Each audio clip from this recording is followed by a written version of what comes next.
청취자 여러분 안녕하십니까. 신율의 뉴스 정면 승부 진행을 맡고 있는 명지대학교 정치외교학과 신율입니다. 어제 법원이 의료계가 제기한 그 집행정지 항구심 사건, 여기에 대해서 각하와 일부 기각 결정을 내린 거 저희가 어제 신속히 전해드렸었죠. 그렇기 때문에 이것으로 인해서 이제 정부가 추진하고 있는 의료개혁 탄력을 받을 전망인데, 정부의 입장에서는 물론 이 큰 고비를 넘긴 셈이라고 볼 수 있습니다. 그런데 의료계의 반발이 만만치가 않습니다. 지금 재항고하겠다는 입장입니다만 대법원에서 과연 어떤 판결이 나올지, 그리고 저희가 어제도 말씀을 드렸습니다만 일단 항고심에서 각하와 기각이 결정이 됐기 때문에 법적으로 정부가 이 일을 추진해도 전혀 문제가 없는 상황이라는 것은 확실합니다. 그런데 반발이 여전하니까 좀 바라고 싶은 것은 정부도 계속 좀 노력을 해가지고요, 이 전공의분들도 만나고 의사단체를 설득하는 노력, 이게 좀 필요하지 않을까 이런 생각이 듭니다. 벌써 3달째 이 갈등이 이어지고 있죠. 자, 우리 국민들의 걱정도 이만저만이 아니라는 점 정부는 마땅히 헤아려야 할 겁니다. 자, 오늘 저희가 준비한 소식 말씀드립니다. 2부에서는 국민의힘 조정은 의원 연결해서 총선 백서 이 문제와 여기와 연결된 당내 현안에 대한 입장 들어보고요. 3부와 4부에서는 이번 주 승부 최진영 변호사, 메타보이스의 김봉신 이사 두 분과 함께하겠습니다. 5월 17일 금요일 신율의 뉴스 정면 승부 지금부터 시작합니다.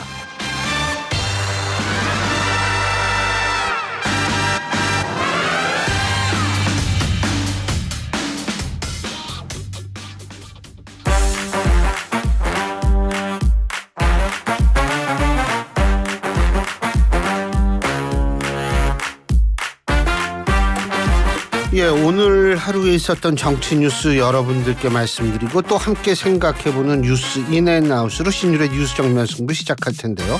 오늘도 YTN의 이우영 아나운서 함께하겠습니다. 안녕하세요. 안녕하세요, 이우영입니다. 예, 오늘 뭐 했어요, 오전에? 오전에요? 네. 저 뭐 운동하고 병원도 다녀왔어요. 무슨 운동이에요? 노동운동? 학생운동? 무슨 운동? 젊은이들 운동? 청년운동? 어떤 운동? 민주화 운동? 아, 민주화 운동. 네. 지금은 뭐 민주화 운동 할 시기도 지났지만 또 내일이 5.18이지 않습니까? 그렇구나. 네, 진짜. 그래서 한번 말씀을 드려봤습니다. 예. 네. 5.18 때는 물론 태어나지도 않았지만 네. 저는 5.18 하면 떠오르는 게 뭐냐면 그때 당시에 신문에 딱 한 줄 나왔어요. 광주의 소요 사태. 왜냐하면 그때는 이 전두환 군부 세력이 온갖 언론을 다 검열하고 있었기 때문에 제대로 소식이 전할 수가 없었고, 그 이후에 ZDF, 스바이테 도이체 페르센, 그 독일의 제2공영방송, 이 기자가 찍은 그 5.18 관련 이 택시 운전사의 모토가 예, 거기 되는데. 맞습니다. 그게 있는데 그거를 대학교 제가 졸업하기 전에 86년, 85년 그때 당시에 학교에서 그거를 틀면은 트는 쪽은 당연히 잡혀가고 봐도 잡혀가고 그랬던 시기였어요. 제가 사실 뭐 가끔 얘기하는 게 뭐냐면 저는 뭐 아버지 고향이 이북이고 저는 서울에서 태어났지만 제가 젊은 시절에 저한테 가장 많이 사상적 영향을 미쳤던 게 광주 민주항쟁입니다.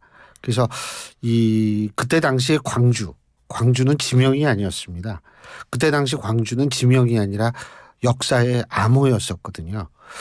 그렇기 때문에 내일이 바로 5.18이라는 거, 요새 하도 바쁘다 보니까 그 시간도 어떻게 지났는지 잘 몰랐는데 그런 부분에 대해서 우리가 다시 한번 생각해보고 지금 우리가 이루어낸 이 민주주의라는 것이 얼마큼 귀중한 것인지 사실 생각해볼 필요가 있을 것 같습니다.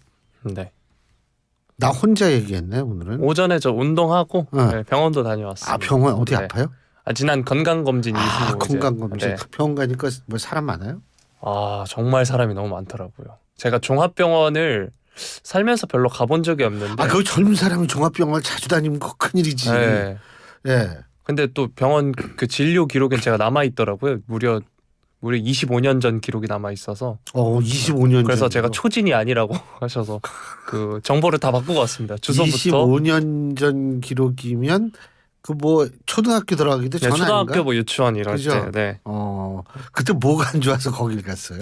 그때 저도 정확히 기억 안 나는데 갑자기 고열로 제가 정신을 잃으면서 아이고. 병원에 입원했고 제 그때 척수에서 충격을 받아가지고 물도 지금 상태가 이런가? 아닌가? 충격 받아서 이 정도면 그래도 양호한 거 아닌가 싶습니다. 네. 그 뭐 그렇게 그건 우리 청취자 여러분들이 판단하실 문제고. 네. 근데 그때 기록이 아직도 남아 있어요. 네. 대단하다 우리나라 병원도. 그때는 전산이 안 돼 있었을 때 같은데 25년 전이면 몇 년도인지 기억이 안 나네. 아마 한 99년 뭐 99년. 네, 뭐 이쯤 99년 그때 휴대폰이 있었을까요, 없었을까요? 있었죠. 있었어요. 네. 어떻게 알아요? 저도 응답하라 시리즈 참 좋아합니다. 1988. 네, 1988, 1994, 1997 네, 다 나옵니다. 네. 그때 당시에 네. 그 96년에 이 모토로라 뭐 이런 데서 이제 핸드폰이 나왔는데 아주 지니고 다니면 든든했죠. 네. 예. 이렇게 막 웃을 때 이걸로 왜 웃어요? 이러면 이제 무서워가지고 얘기도 못하고 튼튼하고 막 이렇게 엄청 크고. 예. 이만한 핸드폰도 있지 않았나요? 이렇게 들고. 그런 거 네. 뭐 칼 뽑듯이 이렇게 안테나 네. 뽑고 하는 거요. 그런 건 없었어요. 그 예전에 논스톱이라는 시트콤에서 보면 그건 시트콤이니까.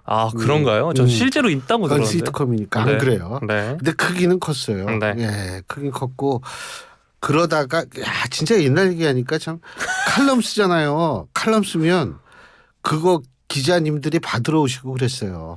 예? 그리고 우리 논문 쓰잖아요. 논문 쓰면 논문을 학회에 갖다 줬다니까. 참 옛날 생각해 보니까 정말 격세지감이 느껴지네요. 그럴 때는 안 지내봤잖아요. 네. 네. 행복한 세대예요. 뭐 마냥 행복하진 않은 것 같습니다. 마냥 행복하진 네. 않아요. 왜요? 뭐 근데 누구나 그러지 않을까요? 아니 물론 요새 세대는 네. 요새 세대의 고민이 있어요. 네. 우리 세대의 고민이 있었고, 그러니까 이게 일장일단이 있더라고. 고대 로마 그리스 시대에도 그런 말이 있다고 하지 않습니까? 요즘 애들 버릇 없다. 네. 그래요? 네. 참. 여러분 이 말이 진짜인지 아닌지 우물정공사후 샵 094로 문자를 보내주시면 저희가 판명을 하겠습니다. 짧은 문자 50원, 긴 문자 100원의 유료 문자고요.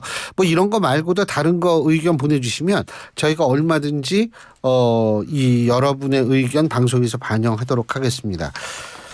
오늘 또 하나 배웠어요. 오늘 어떤 얘기 해볼까요? 근데 내가 한 가지만 더. 네.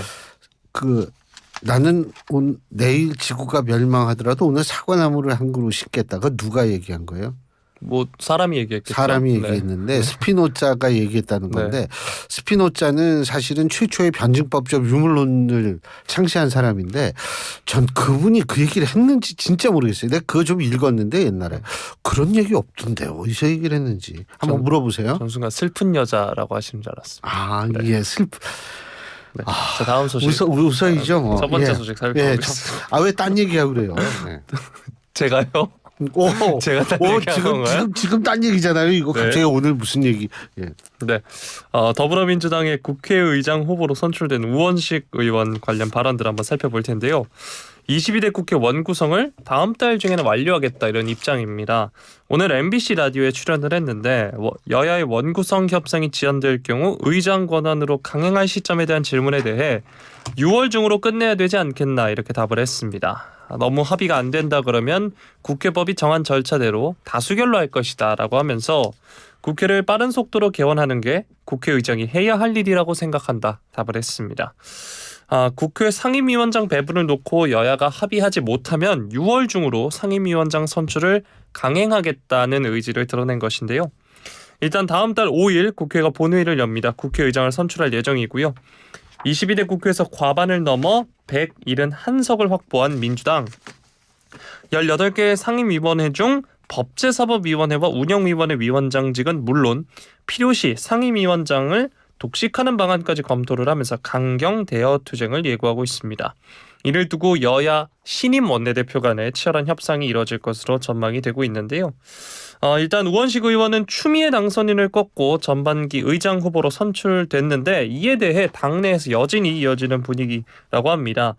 정청래 최고위원 어제 국회의장 후보 경선 직후 SNS에 당원이 주인인 정당 아직도 갈 길이 멀다. 상처받은 당원과 지지자들에게 미안하다라고 하면서 추미애 당선인 대신 우 의원이 승리한 것에 불만을 표시를 했는데 이에 대해서 우 의원은 오늘 라디오에 출연을 해서 수석 최고위원으로서 아주 부적절한 발언을 했다 이렇게 비판을 하기도 했습니다. 정 최고위원이 상당히 책임 있는 국회의원인데 그렇게 이야기하는 건 적절하지 않다라고 하면서 우리 당선자들의 판단과 당원들을 분리시키고 갈라치게 하는 것이다 지적을 했습니다. 현재 또 당원들의 반발도 이어지고 있다고 하는데요. 민주당 강성 당원들은 당원 게시판, 이재명 대표 팬카페 등에 글을 올려서 투표 명단 공개를 요구하는 등 격앙된 반응을 보이고 있습니다. 또 일부 당원의 경우에는 탈당하고 조국 혁신당에 입당하겠다 이런 글을 올리기도 했는데요. 정청래 최고위원 오늘 국회에서 열린 최고위원 회의에서도 상처받은 당원과 지지자들에게 미안하다 이렇게 말을 하기도 했습니다. 자, 이런 갈등 조짐에 대해 민주당 내에선 진화에 나서는 움직임도 나오고 있는데요. 한민수 대변인 오늘 YTN 라디오 뉴스파이팅에 출연을 해서 오 의원은 지난 대선에서 이 대표 당선을 위해 열심히 활동하셨다. 명심은 추 당선인에게도 우 의원에게도 있었다라고 언급을 했습니다. 일각에선 김경수 전 경남지사 등판론도 나오고 있는데요. 복권이 되지 않아서 2028년 5월까지 피선거권이 없습니다. 하지만 비명계에 뚜렷한 구심점이 없으면 김 전 지사가 그 역할을 할 수 있다라고 하는 건데요. 드루킹 댓글 조작 사건으로 유죄를 받은 김 전 지사 영국 유학 중입니다. 노무현 전 대통령 추도식에 맞춰서 일시 귀국한다고 하는데요. 또 당내에서는 계파를 가리지 않고 김 전 지사 역할로는 시기상조다 이런 시각이 우세하다고 합니다. 자, 이런 가운데 국민의힘의 윤상현 의원의 글이 또 화제가 됐는데요. 우원식 의원을 선택한 민주당이 무섭다라는 표현을 했습니다. 이게 패배한 우리, 즉 국민의힘보다 승리한 민주당이 더 먼저 변하고 있다. 위기감을 가져야 한다. 이렇게 글을 썼습니다. 윤 의원의 글은 어떻게 보셨나요? 맞는 얘기죠. 위기감을 가져야 하고 그런데 이제 사실은 제가 어제도 말씀을 드렸습니다만 이재명 대표의 소위 말하는 명심이라는 것이 그다지 이 많은 그 영향력을 발휘하지 못했다라는 얘기 아니겠어요? 그러면 왜 영향력을 발휘하지 못했을까를 사실 한번 생각해 봐야 하는데 지금 저는 항상 제가 얘기하는데 대선이 총선보다 먼저 있어요. 이렇다면은 국회의원 입장에서 볼 때에는 그리고 이제 대선이 있고 나서 1년도 안 있다가 총선이 있거든요. 이렇게 되면 대선에서 승리한 측이 총선에서 승리할 가능성이 굉장히 높아요. 그 얘기인즉슨 뭐냐면 지금 여야 모든 의원들은 가장 중요한 관심사가 대선에서 이겨야 한다라는 그런 생각을 강하게 가지고 있거든요. 근데 그럼 대선에서 이겨야 된다라고 민주당 의원들도 다 생각을 할 텐데 여기에서 그러면 어떻게 해야 되는가? 우리 이미지는 일단 어떻게 가꿔야 하는가? 이재명 대표의 사법 리스크는 어떻게 될 것인가? 여러 가지를 복합적으로 생각할 수밖에 없는 상황이라는 거죠. 그렇기 때문에 지금 뭐 일각 이 일부 신문에서는 저도 오늘 아침에 조간을 봤는데 뭐 초선 그룹은 대다수는 뭐 추미애 당선인을 찍었는데 뭐 나머지는 그렇지 않다 별별 분석이 나오는데 우리가 비밀 투표이기 때문에 그걸 정확히 알 수는 없죠. 하지만 어쨌든 의원들의 입장에서 볼 때에는 분명하게 그런 것을 고려했을 거라는 생각이 듭니다. 그렇기 때문에 그런 차원에서 윤상현 의원의 얘기를 들어보자면 윤 의원의 얘기도 사실은 차기의 정권 재창출이 되지 않으면 아마 이번보다 더 당세가 쪼그라들 수가 있다라는 그런 위기감을 가져야 한다라는 얘기로 우리는 사실 받아들여야 되고 그렇게 되기 위해서는 지금 무엇을 할 것인가라는 무엇을 할 것인가 이게 누구 책인지 아세요? 레닌의 책 이름이 무엇을 할 것인가인데 이 무엇을 할 것인가를 먼저 생각을 해야 한다라는 것으로 사실 받아들여야 되고요. 그리고 저는 사실 좀 국민의힘한테 좀 따끔한 얘기를 한마디만 하자면 제가 볼 때에는 지금 국민의힘이 이른바 책임론을 빙자한 이 소위 말하는 당권 투쟁을 할 때는 저는 아니라고 생각합니다. 예, 각자가 조금 좀 양쪽 모두 여기서 책임에 자유로울 수 있는 사람은 저는 없다고 보거든요. 남의 탓할 때는 아니다라는 생각을 갖고 있고 그렇기 때문에 그런 차원에서 각자가 좀 양보하고 서로에게 배려해주는 모습을 보여줘도 국민이 감동을 가질까 말까 한 상황이거든요. 좀 그런 거를 좀 고려해 봤으면 좋겠어요. 지금 물론 국민의힘이 뭐 그 대통령보다는 훨씬 나은 상황이라고는 하지만 여론조사 측면에서 볼 때 하지만은 거기에 만족해서는 안 되죠. 네. 자, 방금 전에 그 책 이야기하셔서 검색해보고 있었어요. 아, 그래요? 아주 훌륭한 젊은이에요. 네. 예. 자, 다음 소식 살펴보도록 하겠습니다. 라인 사태와 관련해서 이제 과방위 소집 관련 소식인데요. 더불어민주당의 단독 소집 요구로 파행이 우려됐던 국회 과학기술정보방송통신위원회 과방위 전체 회의가 개의 직전에 민주당의 소집 요구 철회로 취소가 됐습니다. 전체 회의가 오는 21일쯤 개최될 가능성이 높은데 양당이 라인 야후 사태 외 다른 현안 질의 여부를 놓고 맞서고 있는 상황인데요. 자, 국회 과방위 민주당 간사인 조승래 의원 어제 전체회의 개의 시간을 40여 분 앞두고 간사 협의를 거쳐 상임위를 정상 개최하기 위해 오늘 개회 요구는 철회한다 이렇게 밝혔습니다. 라인 야후 사태에 대한 긴급 현안 질의를 안건으로 한다면 5.18 민주화운동 기념식을 마친 뒤 다음 주 초 상임위를 열겠다는 국민의힘 소속 장제원 과방위원장의 제안을 수용한 건데요. 국민의힘 지도부도 이번 사태와 관련해 입장을 냈습니다. 추경호 원내대표, 정부는 현재 네이버와 긴밀히 협력하며 네이버가 일본 당국으로부터 부당하고 불합리한 처분 등으로 불이익을 받지 않도록 외교 채널 등을 통해 지원하고 있다고 한다. 앞으로 당에서도 정부와 긴밀히 공조해서 외국 정부로부터 우리 기업의 이익과 국익을 지키기 위해 적극 나서겠다라고 밝혔고요. 국민의힘은 정부와의 관련 기업과 일본 정부 동향을 면밀히 모니터링하면서 우리 국내 기업이 일본 정부로부터 부당하고 불공정한 조치로 불이익이 받는 일이 없도록 모든 노력을 다해달라 당부했다라고 말을 했습니다. 민주당은 여전히 국민의힘이 반대하는 방송통신위원회 징계 남발과 방송통신위원회 위원회의 소송 예산 낭비 논란과 관련해서 현안 질의를 강행하겠다는 입장이어서 추가 협상에는 난항이 예상이 되고 있고요. 네, 과방위에서 라인 사태와 관련해서 다음 주 논의가 이어질 것으로 보입니다. 이와 관련해서 뉴스인 부탁드리겠습니다. 이 라인 사태 문제가 제가 조금 알아본 바로는 이게 이렇더라고요. 그러니까 뭐냐면 일본 총무성에서 뭐라고 얘기를 하지 않습니까? 지분 관련 네이버가 안 따라도 돼요. 그거 문제 없습니다. 안 팔겠다고 하는데 강제로 팔게 할 수 있는 방법 없어요. 일본도 철저한 자본주의 국가인데 방법은 없거든요. 근데 이제 문제는 뭐냐면 이걸 안 팔았을 때 예를 들면은 다른 그 일본 내 사업이 있지 않습니까? 웹툰이라든지 이런 쪽에 어떤 사업 부문을 좀 더 확장하는 데는 분명히 걸림돌로 작용할 가능성이 있다. 이런 얘기인데 저는 사실 온 국민들이 다 관심도 많고 특히 이제 라인에 가입한 숫자가 많이 늘었다고 하지 않습니까? 지금 이 라인 사태 이후에. 저는 사실 원래 라인을 깔아두고 있는데 사실 일본 자주 가면 라인이 없으면 아무것도 안 돼요.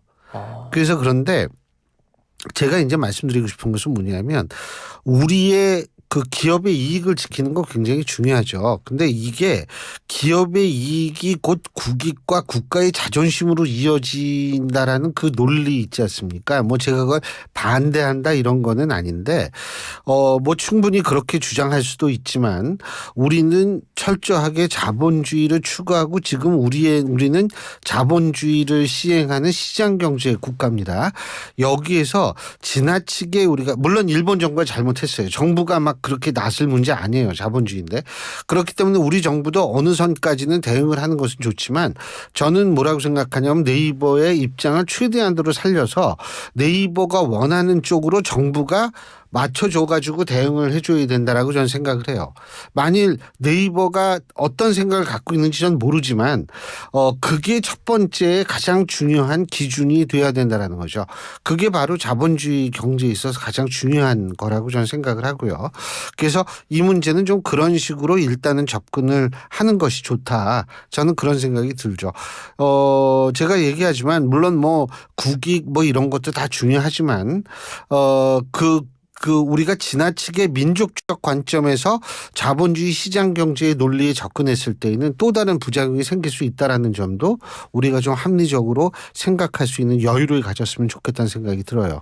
그러니까 제 말씀은 국가가 나서면 안 된다, 정부가 나서면 안 된다 이 얘기는 아니고 나서되 거기에서 가장 중요한 방향성은 네이버 민간 기업이죠. 거기서 스스로 선택하게끔 그래서 그 방향으로 우리 정부나 이쪽에서 좀 나가는 것이 좋겠다 이런 말씀입니다. 네, 자 다음 소식 살펴보겠습니다. 서울고법 행정 7부 어제 의대생 교수 등이 보건복지부와 교육부 장관을 상대로 낸 집행정지 신청을 항구심에서 받아들이지 않기로 결정을 했죠. 재판부는 의대 교수, 전공의, 수험생의 신청은 1심과 같이 이들이 제3자에 불과하다면서 신청을 각하했습니다. 각하란 소송 요건을 갖추지 못하거나 청구 내용이 판단 대상이 아닐 경우 본안을 심리하지 않고 재판을 끝내는 결정입니다. 다만 의대 재학생들의 경우 법률상 보호되는 이익이 있다면서 원고 적격은 있다고 판단했지만 집행정지를 인용할 경우 공공복리에 중대한 영향을 미칠 우려가 있다면서 기각을 했는데요. 어제 저희가 이걸 실시간으로 전해드리려고 했는데 아쉽게도 인앤아웃에선 전해드리지 못했고 정면승부 안에선 전해드린 바 있습니다. 자, 전병왕 중앙재난안전대책본부 제1통제관이 오늘 브리핑에서 비록 소수지만 지금까지 꿋꿋하게 현장을 떠나지 않는 전공의들과 현장으로 복귀하고 있는 전공의들도 있다라고 하면서 조속한 복귀를 재차 촉구를 했습니다. 정부는 의료계의 의대 증원 집행정지 항구심 사건에 대해 어제 법원의 결정에 따라 신속하게 증원 절차 마무리한다 이런 방침인데요. 앞으로 정부는 입시를 준비하는 학생과 학부모님들에게 더 이상의 혼란이 없도록 2025학년도 대학 입시 관련 절차를 조속히 마무리 짓겠다라고 말을 했습니다. 또 의료개혁 4대 과제 이행에 더욱 속도를 낸다 이런 방침도 내세웠고요. 4대 과제를 구체화하기 위해 출범한 의료개혁특별위원회는 산하 4개 전문위원회 논의를 시작을 했습니다. 또 다음 주에는 필수의료 공정보상 전문위원회와 의료인력 전문위원회 회의를 열고 분야별 의료개혁 과제를 검토한다. 이렇게 말을 했습니다. 자, 전공의들은 법원에서 의대 증원 효력에 대한 의료계 집행정지 신청을 각하한 것을 두고 차라리 잘 됐다라고 하면서 현장에 복귀하지 않을 뜻을 분명히 하기도 했습니다. 오히려 기각이 낫다, 단일 대우를 유지하자 이런 이야기도 했고요. 인용됐으면 교수가 더욱 복귀하라고 했을 것이다 라고 하면서 차라리 잘 됐다는 반응을 보이기도 했습니다. 최근 사직한 전공의 A씨는 우리는 이미 자포자기한 심정이라면서 필수 의료 쪽에 종사하려고 했던 마음은 일찌감치 포기했고 이 상황이 계속되는 것일 뿐이라면서 언론과의 통화를 통해 이렇게 본인의 입장을 밝히기도 했습니다. 자, 법원 판결 이후 의료계는 대법원 재항고 의사를 밝혔습니다. 의대 교수 단체인 전국의과대학 교수협의회와 의대생 등의 법률 대리인인 이병철 변호사는 서울고법의 기각 각하 결정이 나온 직후 대법원 재항고 절차를 최선을 다해 준비하겠다라고 말을 했습니다. 자, 어제 뉴스 인앤아웃이 끝나고 나서야 전해졌던 기각 각하 소식인데요. 전공의들은 여전히 복귀 의사 없어 보입니다. 어제 판결 어떻게 들으셨나요? 제가 볼 때는 어제 판결이 제가 어떻다라고 얘기할 수는 없지만 확실한 것은 뭐냐면 지금 정부는 이 부분에 대해서 계속 추진할 수가 있게 됐다라는 건 확실하죠. 대법원 재항고, 하지만 대법원은 3개월 정도 후에나 일반적으로 결론을 내기 때문에 일단 교육법령상 5월 말까지는 그러니까 5월 달에 결정을 해야 되거든요. 내년도. 그렇기 때문에 일단 정부는 아무런 걸림돌 없이 추진을 할 수 있게 됐다라는 거고요. 자, 전공의들은 여전히 복귀 의사가 없다. 저는 사실 좀 굉장히 이게 안타깝다고 생각하는데 그들이 어떠한 결정을 내리는지 그걸 우리가 강요할 수는 없죠. 그건 스스로의 판단인데 단지 저는 사실 이런 생각을 해봤어요. 지금 군의관으로 가면은 38개월을 복무를 하거든요. 군 복무는 얼마나 했어요? 저는 24개월 했습니다. 아, 공군이니까 오래 하는구나. 네, 대한민국을 지키는 가장 높은 힘. 그렇죠. 가장 높은 힘. 네. 공군이니까. 근데 이게 일반 병으로 가면 훨씬 짧잖아요. 18개월. 그렇기 때문에 이 부분에 있어서 실제로 군의관으로 가는 그러니까 의대를 졸업 맞고 일반의 자격증을 가지고 가는 거죠. 그런데 일반 차라리 병으로 가는 게 훨씬 빠르다라는 생각까지 한다는 거예요. 그렇기 때문에 제가 볼 때는 예를 들면은 이런 부분도 정부가 지금 국방부는 검토한 적이 없다라고 얘기를 하지만 이런 부분도 좀 검토를 해줘야 되는 거 아닌가 이런 생각이 들고 물론 이렇게 될 경우에는 문제는 발생할 수 있어요. 법무관, 군종장교 이 형평성의 문제가 발생할 수는 있거든요. 근데 법무관이라는 쪽도 어차피 러스쿨을 나온 사람들인데 과거에 비해서 러스쿨 졸업생들이 과거 사시보다 훨씬 숫자가 많거든요. 예? 그러니까 이게 지금 의대 정원도 늘어난 거 아닙니까? 이제 기정사실이 된 거죠. 그러면 이들의 복무 기간 법무관도 그렇고 군의관도 그렇고 이들의 복무 기간을 줄인다고 해서 뭐 공백이 생기지는 않을 거라고 봐요. 그렇기 때문에 이런 부분도 한 번쯤 그 의사 전공의들의 입장에서 생각을 한 번쯤 해보면 좋을 것 같고요. 사실 전공의들 같은 경우에 지금 굉장히 이 열악한 보수를 받으면서도 상당히 강도 높은 노동에 종사하고 있다는 건 우리가 충분히 인정해 줘야 합니다. 이런 부분에 대해서 정부가 뭐 어떻게 해주겠다라고 얘기하는 게 사실 이게 큰 의미가 없어요. 왜냐하면 병원의 수익 구조와 또 연관이 되어 있는 문제이기 때문에 이런 부분을 어떻게 정부가 효율적으로 좀 고민할 것인가 이런 것들을 좀 종합적으로 생각해 봤으면 좋겠습니다. 이게 이제는 어쨌든 정부가 원하는 쪽으로 가게 됐으니까 물론 국민들도 원하는 방향입니다만 이제는 좀 전공의들의 어떤 출구 전략 입장도 생각할 때가 아닐까 이런 생각이 듭니다. 예, 오늘 여기까지 하죠. 수고하셨어요. 고맙습니다. 근데 있잖아요. 내가 여기까지 하죠 그랬을 때 너무 좋아하는 얼굴을 하면 너무 아쉬워서 그렇죠. 갑자기 얼굴이 변해요. 또 주말이니까. 주말이니까. 네. 그럼 어서 가요. 네. 예, 지금까지 이우영 아나운서였습니다. 고맙습니다. 농부의 마음은 부모의 마음과 같습니다.